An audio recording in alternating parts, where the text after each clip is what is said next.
Well, we're past peak as far as fall goes. Hey everyone, it's Adam here. This is that quintessential New England that everyone comes up here to see for themselves. We are also in peak turkey season, so I have to be careful and not, you know, and look where I'm going. Is this potato? Yeah, it is. I love this road on any bike, really.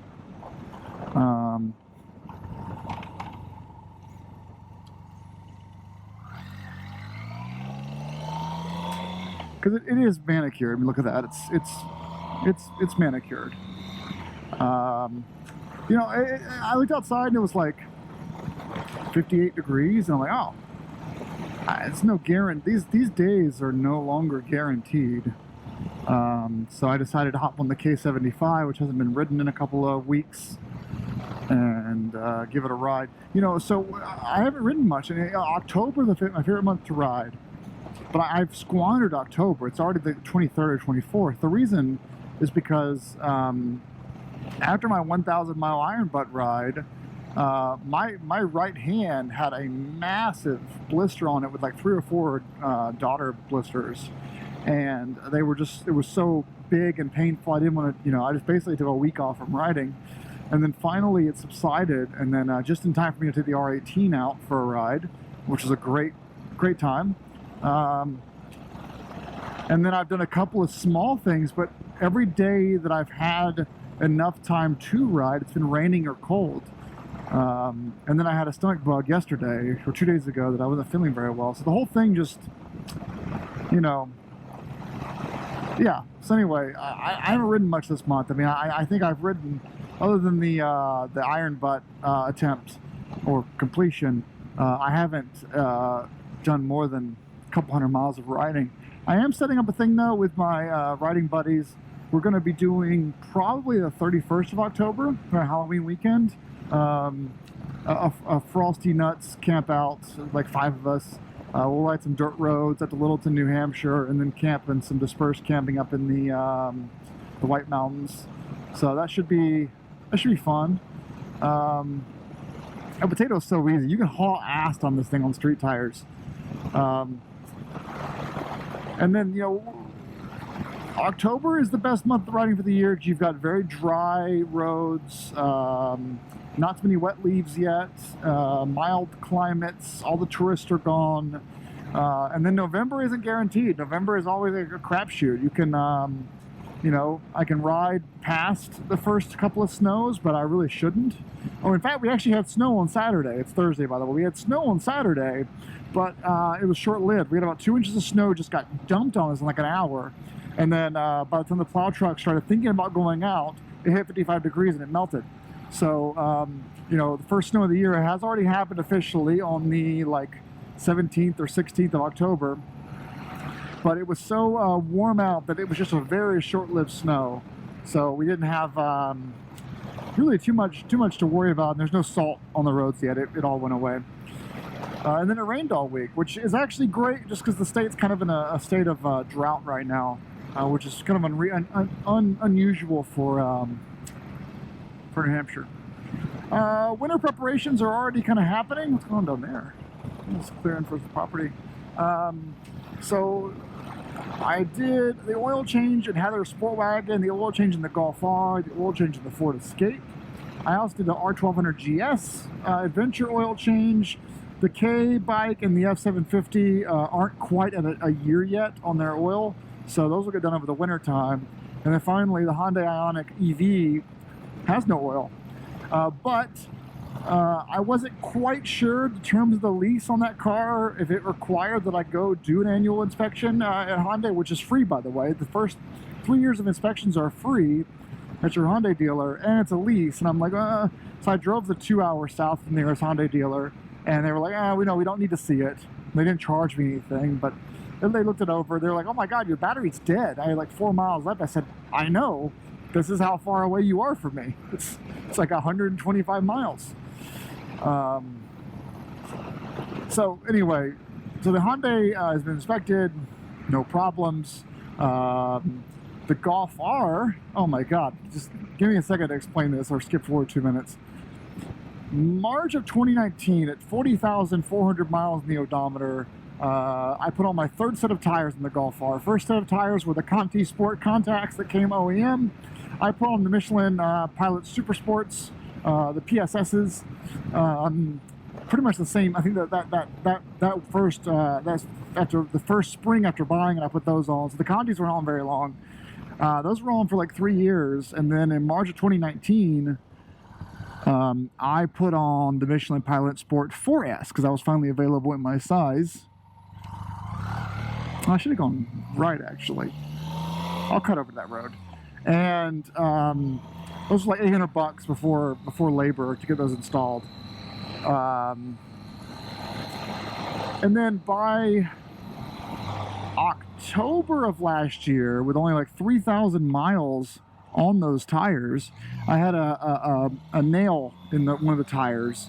There's a video about that. And so, because I had already worn down 3 32nds of an inch from drag racing and other stuff, I had to replace 2 rear tires for the cost of well, $200 a piece again, so $400. Now I'm out, you know, again, not including labor. Now I'm out $1,200 for these P4Ss. And Tire Rack would not do the roadside honor. They didn't honor it. They said you didn't have the shop threw out the tires, and it was like I had been up all night. I got stranded in Boston. I slept in front of the tire place, and because Tire Rack didn't get to see a picture of the tires, they denied my roadside claim. So I'm going up here. Hopefully this isn't too nasty. It's not exactly. This is more of a GS road than a K75 road. So then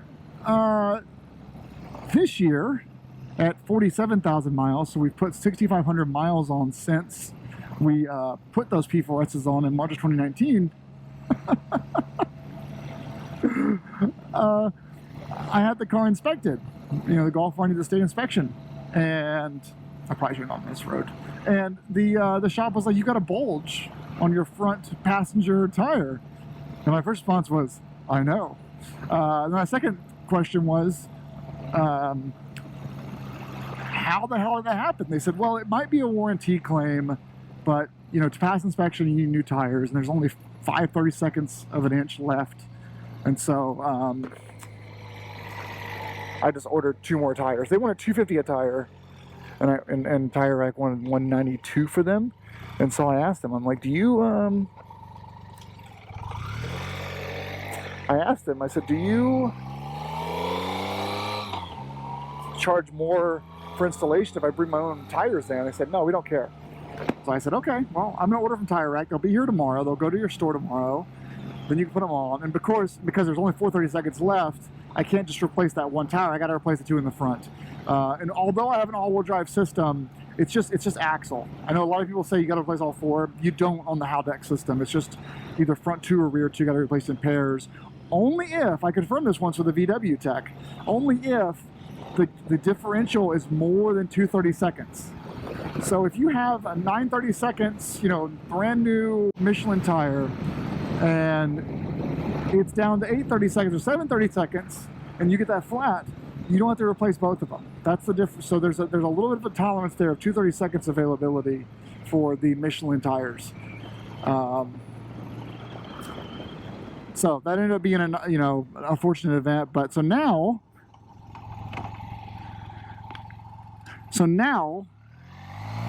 in 6,500 miles, I have had to.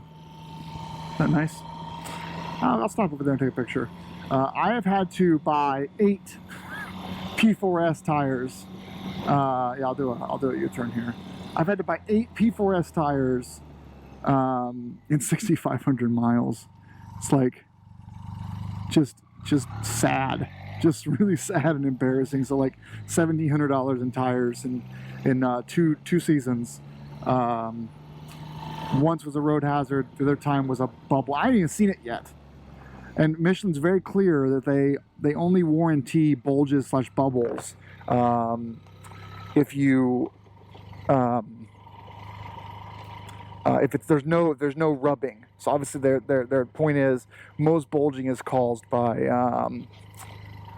road damage. So I'm gonna stop here and take a picture real quick. It's been a get a little bit of a photo of this setup here. Oh, this is Canaan Street. Oh, that's a little low. This is Canaan Street Lake in Canaan, New Hampshire, by the way.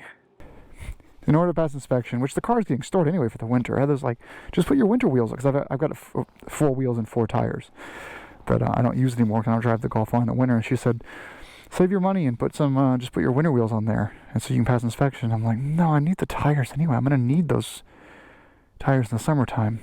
So, all right, I'll get back to you guys in a second. It's pretty.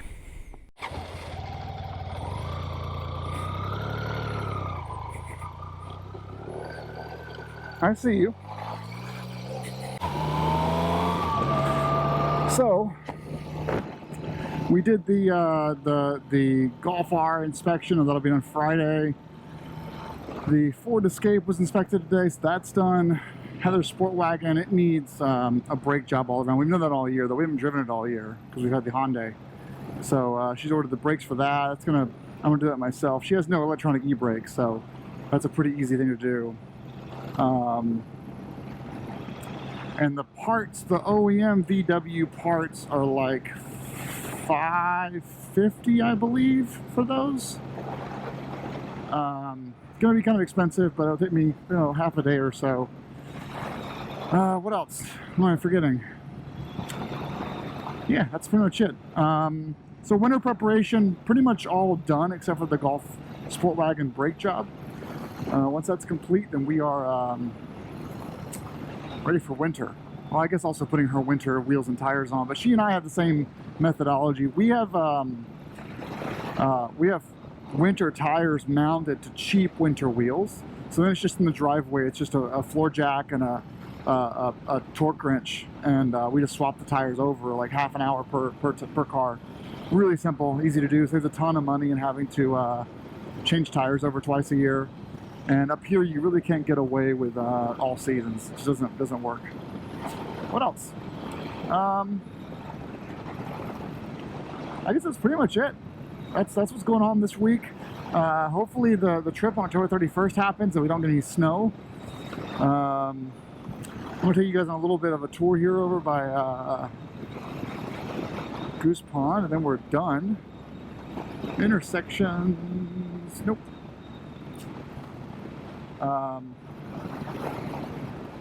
No, I should turn left there. Damn it. I'll turn around.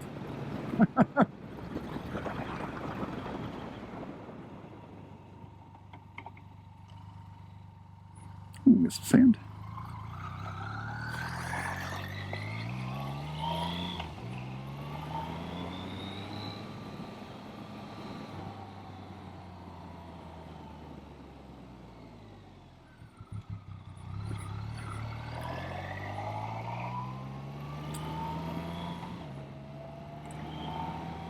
So many houses up here, by the way, are getting scooped up for like really crazy top dollar. So my house, I paid like $91,000 for it, I think. It was listed for 94. I might have got it for like 90 or 89, something like that. And yeah, and then I put like 60 grand into it, into renovations. Well, I think it's 73 in renovations. All said and done. That includes solar panels, so those are kind of an optional thing that the town actually will not. They will assess you on the solar panels. They won't tax you on them. So they'll say, you added 13 grand in value to your house, but then they won't actually, add that to your tax rate, which is kind of nice to the calculation. But I just had an appraisal done, not because I'm selling my house, but because I was curious where it sits. And came back at 310. Like, oh, holy shit! I only owe like 120 total. So I got Heather and I talking. Let's go ahead. Maybe we should go ahead and accelerate paying this place off. faster than we were already doing. You know, put an extra $1,000 a month into it for a couple of years, and then get that paid off, and then but start getting ready to buy a house where we can have space for all my toys. And so we started looking around, like, it is not the time to buy a house. That's for sure. I probably shouldn't be back here on the K75 on this dirt road, but I am. I'm gonna go left here and we'll be heading towards the house.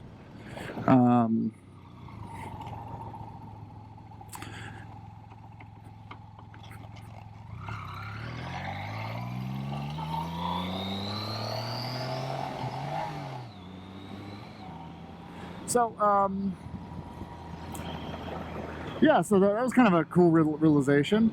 And then I'm on this kind of path right now to pay off a lot of debts in general.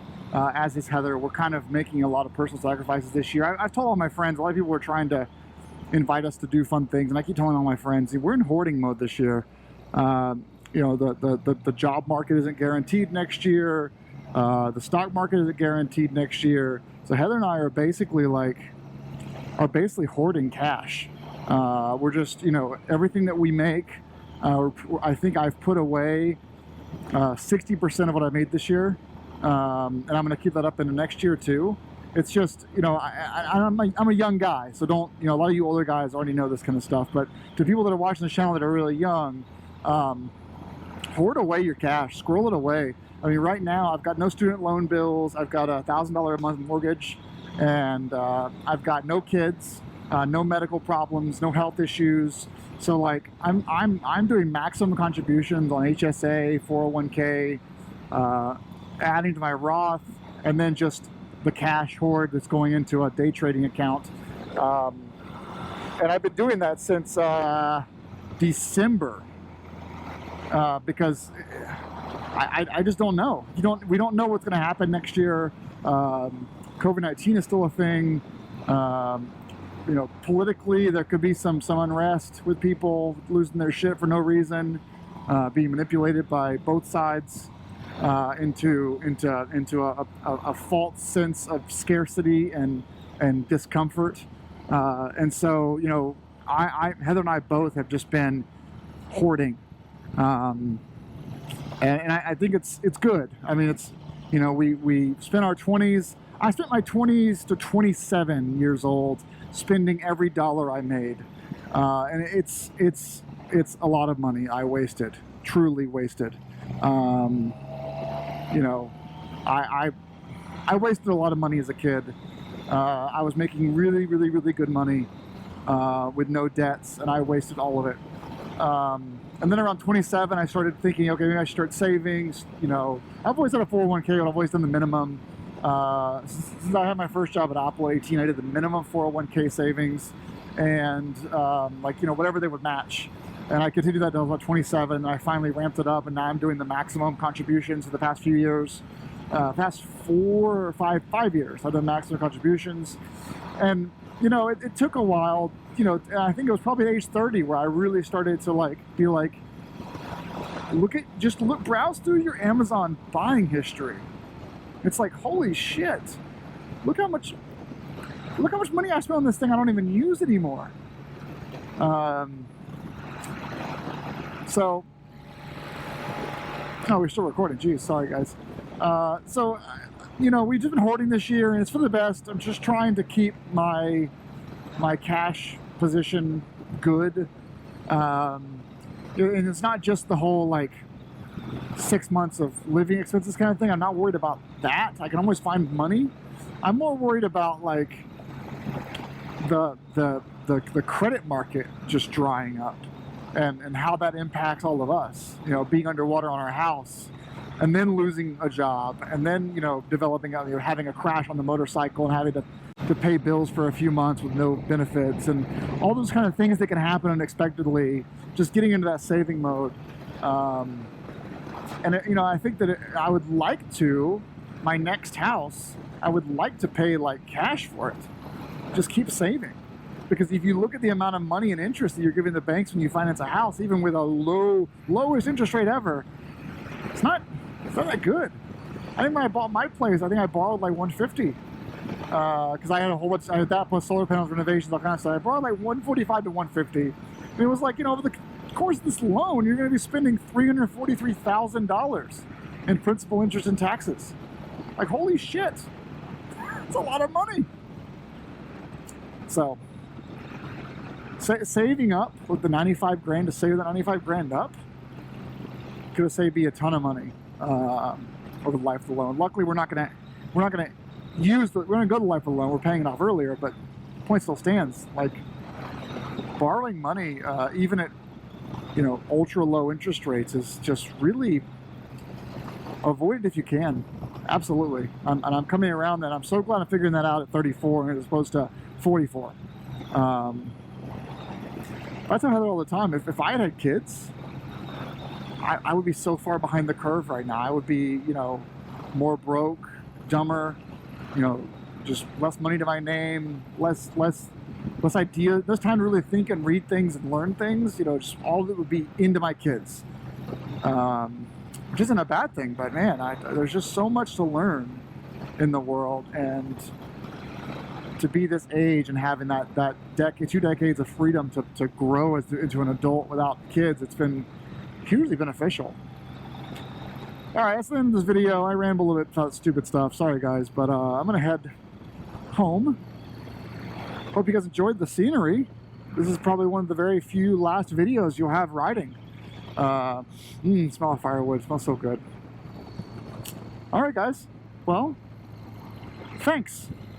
Thanks for tuning in.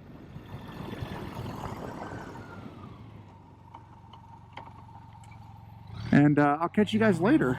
Oh, we got a buddy here. What's up, dude?